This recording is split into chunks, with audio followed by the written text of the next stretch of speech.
E aí, vamos estudar a lição? Você já sabe que o texto áureo da lição dessa semana é o texto que está em 2 Timóteo, capítulo 3, verso 16, falando que a escritura é útil para o ensino, para a repreensão, para a correção, para a educação na justiça. E os pais normalmente transmitiam as informações para os seus filhos em um processo de comunicação oral, denominado de pique-a-bote.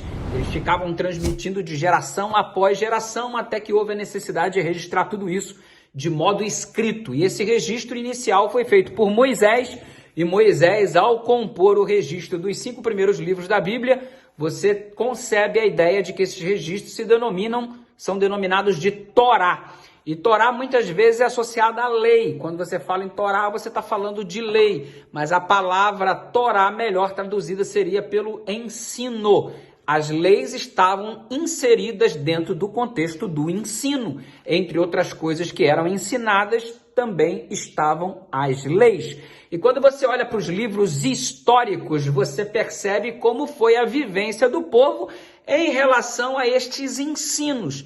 Uns fracassados, outros bem-sucedidos, e tudo sempre associado com a assimilação e a colocação em prática dos ensinos que foram dados dentro do contexto da aliança, dentro do contexto da graça. Ou seja, Deus fez uma aliança e aqueles que mantinham a aliança com Deus estavam então seguindo suas orientações dadas na Torá. Os livros históricos mostram desenvolvimento nesse aspecto. E os livros proféticos advertem, os profetas maiores e os profetas menores em especial, estão advertindo quando o povo viveu distante deste concerto, desta aliança e, consequentemente, distante da lei. Note, todo que tinha aliança com Deus mediante a graça mostrava uma vivência desta aliança através da prática da lei. Não existia a prática da lei orientada, desvinculada de uma aliança. Faz uma aliança com Deus e siga as orientações do Senhor. O Novo Testamento, a perspectiva é a mesma. Você aceita a aliança da graça de Deus e aí você vive segundo as orientações do Senhor. É assim que a coisa funciona. Lei e graça, graça e lei, ambas estão juntas, sempre, tanto no Velho quanto do Novo Testamento. É a perspectiva de vislumbre mais adequada. E você percebe que nos livros dos profetas menores e maiores, você percebe quão baixo desceu o ser humano ao rejeitar a aliança da graça e, consequentemente, as orientações da lei dentro deste contexto da graça. E aí vem as advertências para o povo retornar ao Senhor e, consequentemente, as suas orientações.